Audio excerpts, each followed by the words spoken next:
What's up again, everybody? Say hello to Dash, inventor extraordinaire. Okay, so here's the thing. We assumed that this would be the alchemist class.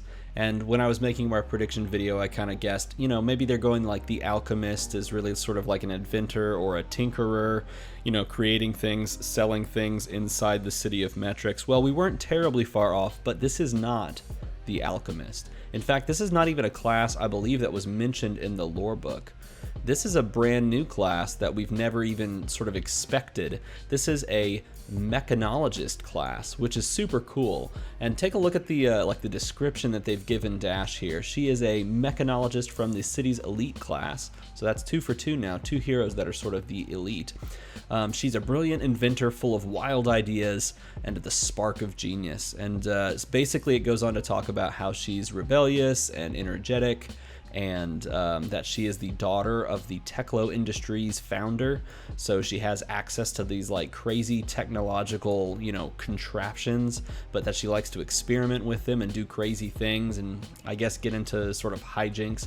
Obviously, looking at her, she's very steampunk inspired, and in fact, there's like this really interesting steam mechanic or gas mechanic that they're playing around with regards to the cards. So speaking of cards, let's go ahead and take a look at the cards that were revealed alongside of Dash, Inventor Extraordinaire. So the first thing we should look at is the adult hero version of Dash. And I don't know if you, when you look at this card, if the first thing you see is the sweet frame and the amazing artwork, then you're like me, because that's the first thing I see. And the second thing I see is that it's a 40 health, 4 intellect, so it kind of follows the same mold that we've seen before, hero. And then the ability is very interesting, and I kind of wish that the article kind of talked more about this. Maybe it'll be spoiled by the time this video goes out, or maybe I just missed the info somewhere. So if you know the answer, feel free to put it in the comments below. The ability says you may start the game with a Mechanologist item with cost 2 or less in the arena, and it is considered to have entered the arena. That will make more sense when you look at the cards that were spoiled. Many of them are items, and they're going to go into the field, into the arena in this case, is what they call the battlefield, whatever you want to call it. They're going to go into the field and sort of do things over longer periods of time. Now, my question with this ability is, does that thing come from your deck at the beginning of the game? Does that come from your hand?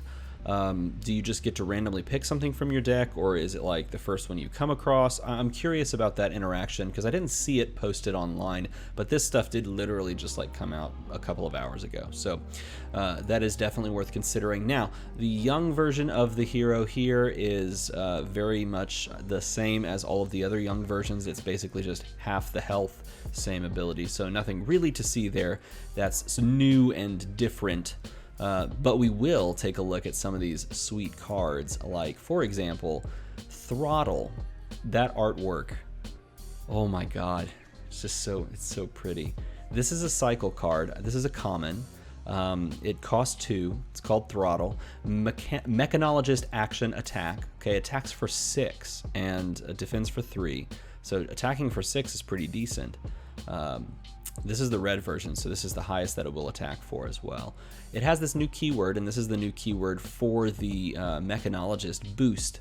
As an additional cost to play Throttle, you don't have to, you may banish the top card of your deck, and if it is a Mechanologist card, then Throttle gains Go Again, or whatever Boost is attached to will gain Go Again, because we are going to see that keyword pop up multiple times within this Mechanologist class. So what is this basically doing? And the way they described it in the article that was posted on their website is essentially you're trying to give your deck this theme of like a gas tank, and it's slowly lowering down until you hit empty.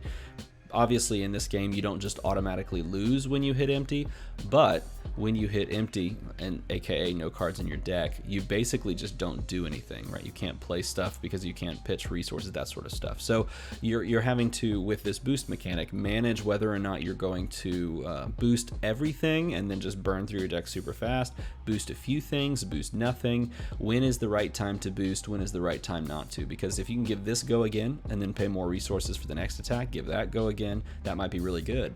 But if things don't connect like they should, or if you're just missing damage a little bit each time, you may just straight up run out of cards, run out of attacks before you can actually kill your opponent. And if you do that, well, you know what? You're just going to watch them punch you in the face. So really, really cool mechanic. I think that's amazing, personally. I love that thematic kind of take on playing with your deck. Speaking of cool thematic cards and cards that you're going to see, I guess types of cards that you're going to see a lot in this class, we have Hyperdrive. This is a Mechanologist action item, okay? And when you play this for 1, this pitch is red and it's a common, so I guess we can assume that there's a cycle of this. I'm not sure. I don't know. Anyway, when you play this, it is going to enter the arena with 3 steam tokens on it. 3 steam counters, the card says. When it has no counters on it, you just destroy this, so it goes to discard, right? Once per turn effect, this is cool. When you boost a card, so if you've chosen to boost something like that throttle card, when you boost something, you can remove a steam counter from Hyperdriver, it's not Star Wars, and gain 1 resource. So essentially, this is like a Mechanologist non-infinite, weird way to say that, non-infinite version of the dress. What is it called? Why did I blank on the name of the dress? You know the one that's really expensive that everyone wants, right? Not the heart, but the dress, okay? Which did a very similar effect, right? It would gain a resource or a counter each turn, and then you could, you know, cash those in when it hit 3. This is sort of in the reverse, and you can use it 1 time, right? Gain a resource, gain a resource, gain a resource, it explodes, which is pretty cool. That's a great way to like mess around with the economy a little bit.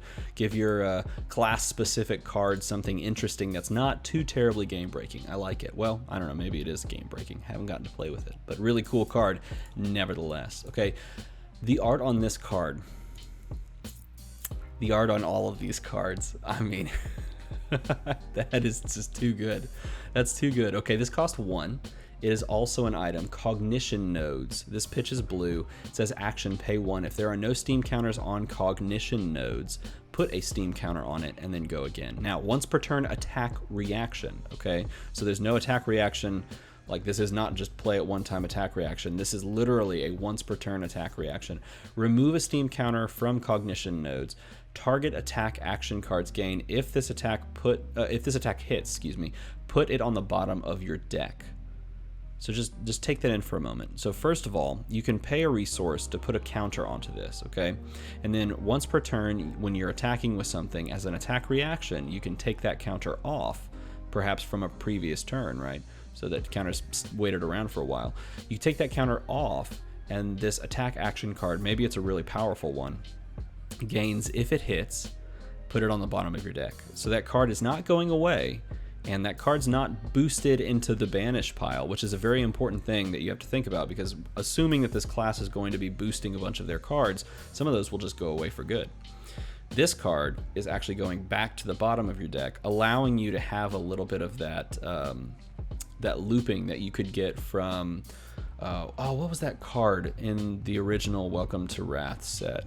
The one that cycles itself when it would go to discard. God, why am I blanking on the drone of brutality? There it is, drone of brutality. It had to pop into my head. It's sort of like that, except you're paying for it, and it's cyclical. You can use this for whatever card you want to cycle, whatever attack action card you want to cycle. This card is really good. This is one of those cards you want to like play down early and get cycling. I could definitely see that. It's a really cool card. Speaking of really cool cards, we have Aether Sink. This is a rare. Yeah, there we go. I leaned forward into the mic to see if it was a rare. This is a rare card. Aether Sink is a 1 cost action. This one pitches for yellow, and assuming that all of these have cycles, you know, you have to kind of keep that in mind. Aether Sink enters the arena with a steam counter on it. Okay, and then you can have the action pay 1 if there are no steam counters on Aether Sink. Put it 1 on it and then go again. So you can pay 1 to sort of charge this up, which is a really cool thematic ability yet again, right? Instant. So on either player's turn, remove a steam counter from Aether Sink. Aether Sink gets Arcane Barrier 2. Okay, so all of a sudden, you can pay 2 resources to block something, and it just pulls it on in, okay? This is a great little counter if you're running up against, like, Mage, an arcane, like, attacking class. Because not only are you using your Null Rune equipment to use Arcane Barrier 1, Now you can use this as Arcane Barrier 2. You can use it like per source. This is just another way to soak damage up if you're worried about it. Now, is this as playable or more playable than the equipment? I think it just opens up equipment slots, right? So if you wanted to run only like 2 Arcane Barrier equipment so that you could run some other very powerful, valuable equipment, this allows you to put just put some of these in your deck and then play these that acts as counterplay against arcane damage dealing classes. So a really good card if you are planning on playing against a lot of the newer school classes, which we can assume Necromancer's probably going to deal some arcane damage as well, right? I mean, kind of makes sense. And the final card that we have to look at before more of these things are released, I'm assuming in like 5 hours, depending on when this video goes up, is Pedal to the Metal. Pedal to the Metal is a 2-cost Mechanologist action attack. Attacks for 5 on the red version, so it's not super duper high, but it's not too bad. You're paying 2 for it. Defense for 3, and then it says if it hits, your next attack this turn gains Dominate. So Dominate shows up in this class, which is pretty interesting. And you can also boost this, so if this hits, you can basically just banish something, gain Go again, which is super cool. Actually, or not even if this hits, because boost is as an additional, I'll just read it, as an additional cost to play Pedal to the Metal, you can banish top card of your deck, and then it gains Go again, which is pretty cool. So even if this doesn't hit, you're getting Go again. And if it does hit, then you're getting Dominate to the next thing that you play. So paying 2, possibly dealing 1 damage, giving your next thing Dominate, and boosting this to gain a Go again, gain the action point back that you just used is really, really interesting. This is looking like a really interesting class. Now, does this do it for you? Does this thematic sort of steampunk feel, is this what you were looking for? I'm a fan of this aesthetic. I really like the ideas behind here. Playing like an item-based class seems really cool. But I will say this, the spoiler card that we have, that we are going to reveal in, like 48 hours, it is not a Mechanologist ability. In fact, it is an ability from a class, or it's a card from a class that we have not seen yet. And it's pretty good. It's pretty good. I'm looking forward to seeing what they do with that class that we'll be talking about in about 48 hours from now. So if you are interested in checking out the spoiler for that, I would hit the like and the subscribe button. I guess you don't have to hit like for that video. Just hit the subscribe button so you know when it goes live, because it's gonna be an interesting video. I'm a fan. If you'd like to support me on Patreon, give me $1 or something so that I can upgrade my equipment, throw $1 at me, feel free to go to the link in the description. Otherwise, let me know what you think about these cards in a comment below, and as always, thank you for watching.